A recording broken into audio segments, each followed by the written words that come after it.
My previous video on how to make textured art with fabric was a tutorial where we made a very simple white design. And since that video got pretty popular, I thought I would show how you can give a fabric painting even more dimension with the way that you paint it. And on my previous video, I got some comments saying that instead of painting directly on the fabric, you can dip the fabric in paint first. That is a good idea, but if you are clumsy like me and brushes fly out of your hand for no reason when you paint, I wouldn't trust that a bucket of paint on the floor wouldn't fall over and ruin the entire floor. So I'm sticking to my method in this video as well. So let's begin. In my previous video, I go through the basics of the method more in detail, so this video is mainly showing you a different design. This time, I didn't cover the entire canvas in fabric, I only put it in the middle. You can of course cover the entire canvas for this method as well. I simply did this because this is all the fabric that I had left. And instead of starting out with white paint, I covered the base layer with a beige color.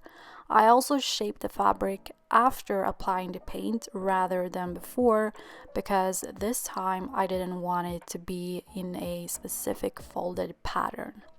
So I basically filled the entire canvas with paint and I just let the wrinkles of the fabric do its own thing.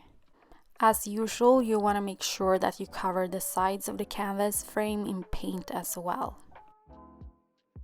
After letting that first beige layer dry, we can take a sponge, and I just used a sponge that you use for washing your dishes, a clean one of course. And I dipped the sponge in a little bit of water so it wouldn't absorb all the paint. Then I took some white paint and randomly dabbed and spread it around on the canvas. I did this in a wiping motion, sort of. You want to make sure that you're not covering the bottom layer completely, because then there would just be a white painting and it would ruin the purpose of the base layer. So make sure to not apply too much white paint on the sponge before spreading it out.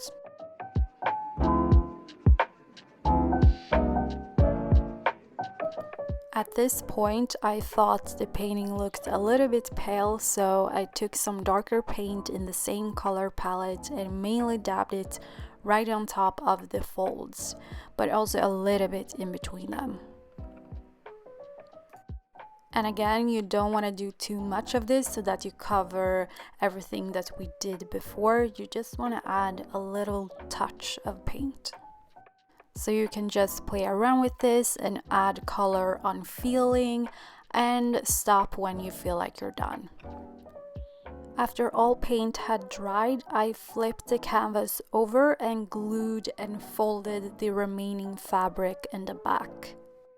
Yeah, and that's the finished result. Don't forget to leave a like if you found this video helpful, and don't forget to subscribe as well for more art videos.